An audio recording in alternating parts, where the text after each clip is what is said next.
Assalamualaikum warahmatullahi wabarakatuh. Yang terhormat Ibu Yulia Hamdaini Putri, SMSI, selaku dosen pembimbing mata kuliah Komunikasi Bisnis dan Negosiasi kelas B Palembang. Pada kesempatan kali ini, kami dari kelompok 6 akan memaparkan hasil dari diskusi kami, yaitu tentang komunikasi visual. Sebelum masuk ke pembahasan diskusi kami, akan memperkenalkan diri kami terlebih dahulu, yang menjadi bagian dari tersusunnya hasil diskusi ini, yaitu yang pertama, saya sendiri Muhammad Septriadi Harapsi. Saya Rimbiar Syautami. Saya Deatika Piani. Saya Desti Rahayu Supriyadi. Saya Siti Zifairunisa. Saya Safira Jasiapi Ratnasari Saleh. Dan saya Yurika Ketelia Maharani. Baik, slide pertama akan dibacakan oleh saya sendiri. Tokopedia. PT Tokopedia merupakan perusahaan perdagangan elektronik atau sering disebut toko daring. Tokopedia resmi diluncurkan ke publik pada tanggal 17 Agustus 2009 di bawah naungan PT Tokopedia yang didirikan oleh William Tanuwijaya dan Leontinus Alpha Edison pada 6 Februari 2009. Sejak didirikan pada tahun 2009, Tokopedia telah bertransformasi menjadi sebuah unicorn yang berpengaruh tidak hanya di Indonesia, tapi juga di Asia Tenggara. Tokopedia turut mendukung para pelaku usaha mikro kecil dan menengah dan perorangan untuk mengembangkan usaha mereka dengan memasarkan produk secara daring dengan pemerintah dan pihak-pihak lainnya. Tren penjualan Tokopedia. 1. Kategori produk kecantikan. Produk kecantikan di Tokopedia yang berhasil mendulang skor penjualan tercantik adalah perawatan wajah dengan kontribusi market share di angka 28,3%. Sementara itu, subkategorinya, produk parfum dan wewangian mendulang market share paling jamek di kuartal ini dengan perolehan sebesar 10,2%. Di urutan kedua dan ketiga, menyusul produk paket kecantikan dan serum wajah. Kedua, kategori produk kesehatan. Dibanding periode sebelumnya, kategori kesehatan di Tokopedia mengalami kenaikan sales revenue sebesar 5,4%. Sementara itu, sales kuantitinya turun sebanyak 15,2% di kuartal ini. Adapun kategori yang jadi juara produk kesehatan adalah suplemen makanan yang memegang porsi market share lebih dari setengahnya, yakni di angka 54,2%.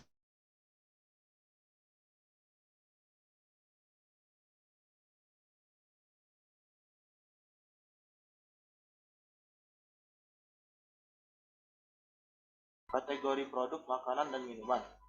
Dari sisi revenue dan sales quantity-nya, kategori makanan dan minuman di Tokopedia mengalami penurunan masing-masing sebanyak 33,3% dan 31,0% dibanding kuartal sebelumnya. Bahan pokok menjadi salah satu produk makanan dan minuman dengan sumbangan market share terbesar, yakni sebanyak 25,4%. Untuk subkategorinya, warga Tokopedia tampak doyan kopi, terbukti market share yang mencapai 6%. Selanjutnya akan dibacakan oleh Arimbi Arsyah.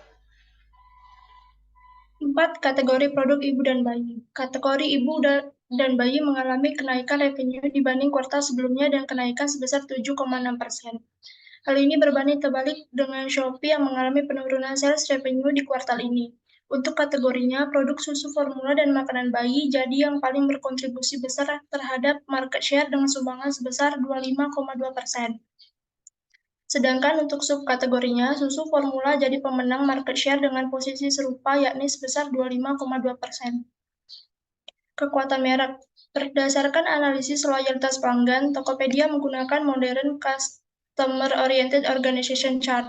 Hal ini dikarenakan Tokopedia sangat mengutamakan kepuasan pelanggan dalam hal menjalankan proses bisnis e-commerce yang dilakukan. Hal ini dapat dilihat salah satunya dari penyediaan berbagai kemudahan dalam hal transaksi pembayaran dan technological development yang memudahkan konsumen dalam proses penjualan dan pembelian. Selain itu, Tokopedia mempunyai logo merek yang mudah diingat konsumen yang sangat berguna sebagai ekuitas merek perusahaan. Jadi, hal ini berguna untuk meningkatkan calon konsumen apabila ingin melakukan jual beli secara online, secara otomatis akan mengingat Tokopedia. Tokopedia berhasil menjadi salah satu perusahaan e-commerce Indonesia dengan pertumbuhan yang sangat pesat. Pada tanggal 11 Desember 2014, Tokopedia berhasil meraih penghargaan Marketers of the Year 2014 untuk sektor e-commerce pada acara Marketplace Conference 2015 yang digelar oleh Marketplace Inc. Perusahaan yang kedua adalah Shopee. Shopee merupakan salah satu e-commerce yang aktif di Indonesia. Situs elektronik komersial ini Shopee berkantor pusat di Singapura yang dimiliki oleh Sea Limited yang didirikan 2019 oleh Forrest Li. Shopee pertama kali diluncurkan di Singapura pada tahun 2015 dan sejak saat itu memperluas jangkauannya ke Malaysia, Thailand, Taiwan, Indonesia, Vietnam, dan Filipina. Tren penjualan Shopee pada kategori produk kecantikan. Di e-commerce Shopee, kategori kecantikan mengalami kenaikan baik revenue maupun penjualan dengan peningkatan masing-masing sebesar 5,1% dan 11,3% pada periode April sampai Juni 2022 dibanding periode sebelumnya. Perawatan wajah mendominasi kategori kecantikan dengan angka market share sebesar 42,9%. Subkategori perawatan wajah yang mendominasi pasar Shopee adalah serum wajah dengan posisi market share terbesar di perawatan wajah, yakni berada di angka 59,9%. Materi selanjutnya akan disampaikan oleh Dea. 2. Kategori produk kesehatan. Lain halnya dengan produk kecantikan yang mengalami pertumbuhan pesat. Kategori kesehatan justru sebaliknya. Sangat disayangkan, produk-produk kesehatan mengalami penurunan dibanding periode sebelumnya, baik itu secara penjualan maupun revenue. Meskipun demikian, kategori suplemen makanan secara konsisten memiliki kontribusi besar terhadap keseluruhan revenue produk kesehatan yang ada di Shopee. Dengan kategori tertingginya yaitu kesejahteraan yang mengambil porsi market share di angka 21,4%. 3. Kategori produk makanan dan minuman. Senada dengan kategori kecantikan, produk makanan dan minuman mengalami kenaikan dari sisi revenue di Shopee. Meski demikian, agak disayangkan mengingat kategori ini mengalami penurunan dari sisi penjualan jika dibandingkan dengan periode sebelumnya.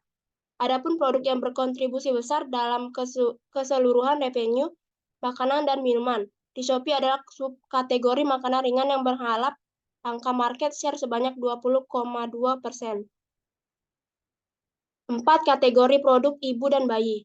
Berpikir tentang produk ibu dan bayi, dua hal yang pasti terlintas dalam kepala dan identik dengan bayi. Tak lain adalah susu formula dan popok sekali pakai. Produk yang mengambil porsi terbesar dalam market share kategori ibu dan bayi adalah susu formula dan makanan bayi, dengan perolehan sebesar 18,2%. Sementara itu, untuk subkategorinya popok sekali pakai jadi sebesar dengan kontribusi market share di angka 14,4%. Kekuatan merek. Shopee berupaya menciptakan citra merek yang positif melalui dukungan terhadap kegiatan UMKM, binaan yang diadakan dengan meningkatkan pertumbuhan ekonomi digital yang di mana dukungan ini mendapatkan tanggapan positif dari berbagai pihak termasuk Wakil Presiden RI yaitu Profesor Dr. K.H. Ma'ruf Amin. Shopee juga diunggulkan dengan banyak program yang menarik sehingga menguntungkan penjual dan pembeli. Sistem pembayaran yang mudah, baik melalui rekening bank, ATM, ShopeePay, Indomaret atau Alfamart, sehingga COD. Aplikasi mudah digunakan, bahkan untuk para pemula. Kecepatan transaksi sehingga dapat menghemat waktu belanja, dan juga banyak promo untuk gratis ongkir setiap pemesanan barang. Sehingga memberikan daya tarik yang tinggi bagi konsumen. Selain itu, Shopee menggunakan dukungan selebriti seperti Blackpink dan Cristiano Ronaldo dan berbagai selebriti lainnya untuk mendorong karakter toko penjualan dengan cara ini. Terbukti berhasil dilakukan. Penggunaan konsep iklan yang tepat mulai dari pendukung hingga kemasan produk dapat meningkatkan volume penjualan produk yang dimiliki perusahaan. Selanjutnya akan dibacakan oleh Desti Rahayu.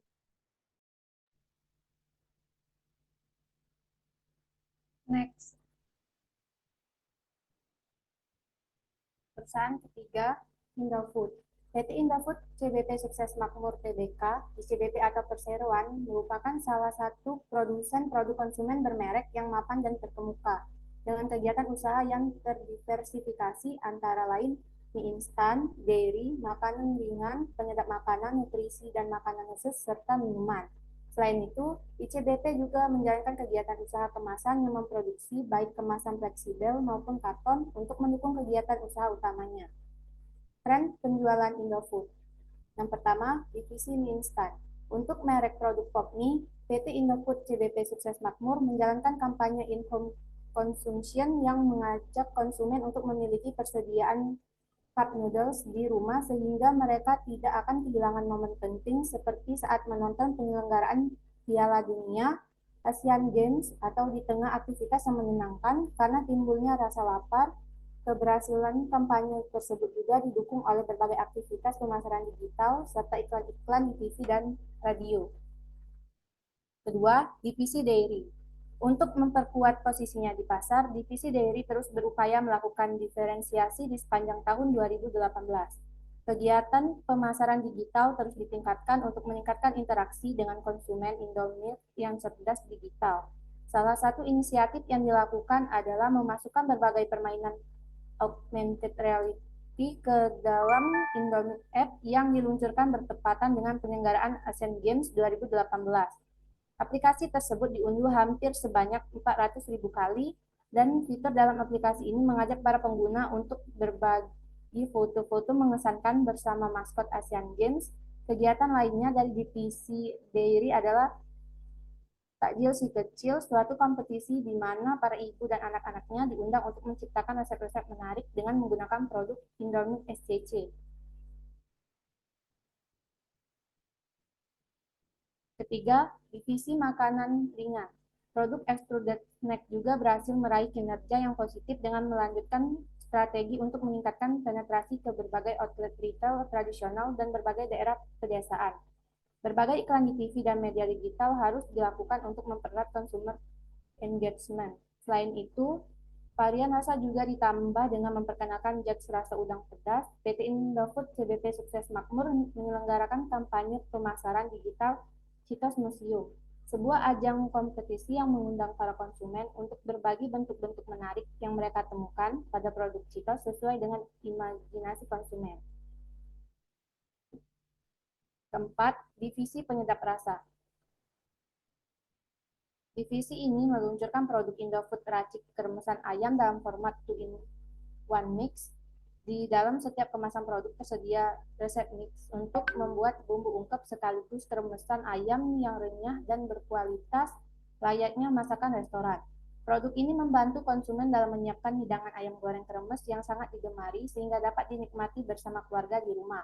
PT Indofood CBP Sukses Makmur melanjutkan kampanye pemasaran untuk produk saus sambal Indofood melalui penayangan iklan TV baru Explore Banyak Rasa Pedas yang menampilkan beragam pilihan saus sambal Indofood dengan berbagai cita rasa pedas untuk melengkapi kenikmatan konsumen dalam bersantap. Divisi NSF.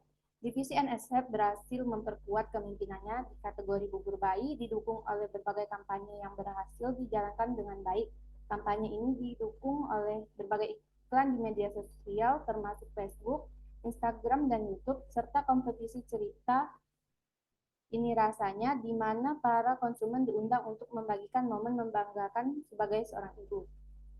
Materi selanjutnya akan dibacakan oleh Siti Ziva. Oke, selanjutnya ada kekuatan merek. Kekuatan dari PT Indofood CBP Sukses Makmur Tbk ini yaitu sebagai berikut. Yang pertama, keahlian dalam cita rasa Indonesia, produksi rendah biaya, jangkauan distribusi luas. Produk-produk Indofood merupakan produk yang sudah dikenal lama oleh masyarakat, bahkan salah satu produknya yaitu Indomie telah menjadi top of mind di pasar mie instan Indonesia. Produk Indofood telah ekspansi ke pasar di luar negeri. Salah satu contohnya adalah Indomie yang telah dikenal hingga ke Singapura, Malaysia, Hong Kong, dan Taiwan. Selain itu, produk ini juga telah menjangkau lebih dari 80 negara di Eropa, Timur Tengah, Afrika, hingga Amerika, bahkan di Sudan dan Lebanon. Oke, perusahaan selanjutnya ada dari Samsung. Samsung ini adalah salah satu perusahaan perangkat elektronik terbesar di dunia yang berpusat di Soko Samsung Town, Seoul, Korea Selatan. Samsung menjadi perusahaan terbesar di Korea Selatan dan menjadi ikon dari Samsung Group, yang merupakan konglomerasi terbesar di Korea Selatan. Pada tahun 1991, Samsung Group dan PT Metrodata melakukan kerjasama dengan mendirikan pabrik elektronik di kawasan Jababeka, Cikarang, Bekasi dengan nama PT Samsung Metrodata Electronics. Tonggak sejarah baru bagi bisnis elektronik di Indonesia, sekaligus meramaikan industri elektronik di Indonesia. Pada tahun 2003, perusahaan Samsung mendapatkan penghargaan Primaniata 2003 untuk kategori ekspor terbesar. Tren penjualan Samsung yang pertama itu kategori smartphone. Perkembangan pasar smartphone global kembali pulih. Berdasarkan laporan terbaru Canalys, total penjualan ponsel pintar global mencapai 1,35 miliar unit pada 2021 atau tumbuh 7% dibandingkan tahun sebelumnya. Samsung masih menjadi penguasa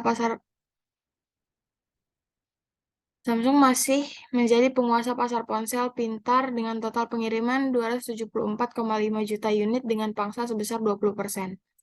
Total pengiriman pabrikan asal Korea Selatan itu tumbuh 7% dibandingkan 2020. Selanjutnya, yang kedua, itu ada kategori TV. Samsung menempati peringkat pertama dengan perkiraan pengiriman 20,8 juta unit, meningkat 11,9% YoY. Tahun ini merupakan tahun ke-15 berturut-turut Samsung memimpin pasar Smart TV global. Saingan raksasa elektronik asal Korea Selatan LG berada di tempat kedua dengan perkiraan pengiriman 13,1 juta unit. Selanjutnya akan dibacakan oleh Safiera.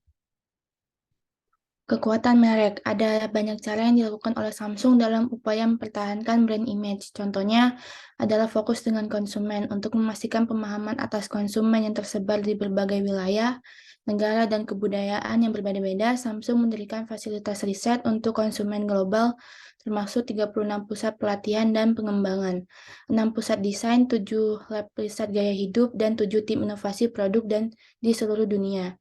Hanya di Asia, Samsung mengoperasikan pusat desain di Shanghai, Tokyo, dan Seoul. Pusat lab riset gaya hidup Delhi, Singapura, Beijing, dan Seoul. Dan tim inovasi produk di Singapura, Seoul, Beijing, dan Delhi. Dari segi kualitas produk, Samsung secara umum dirasakan sudah sangat baik. Secara lebih rinci, Samsung dipersepsikan sebagai produk elektronik yang tahan lama, user-friendly, memiliki desain yang praktis, teknologi yang tinggi, dan inovasi maju.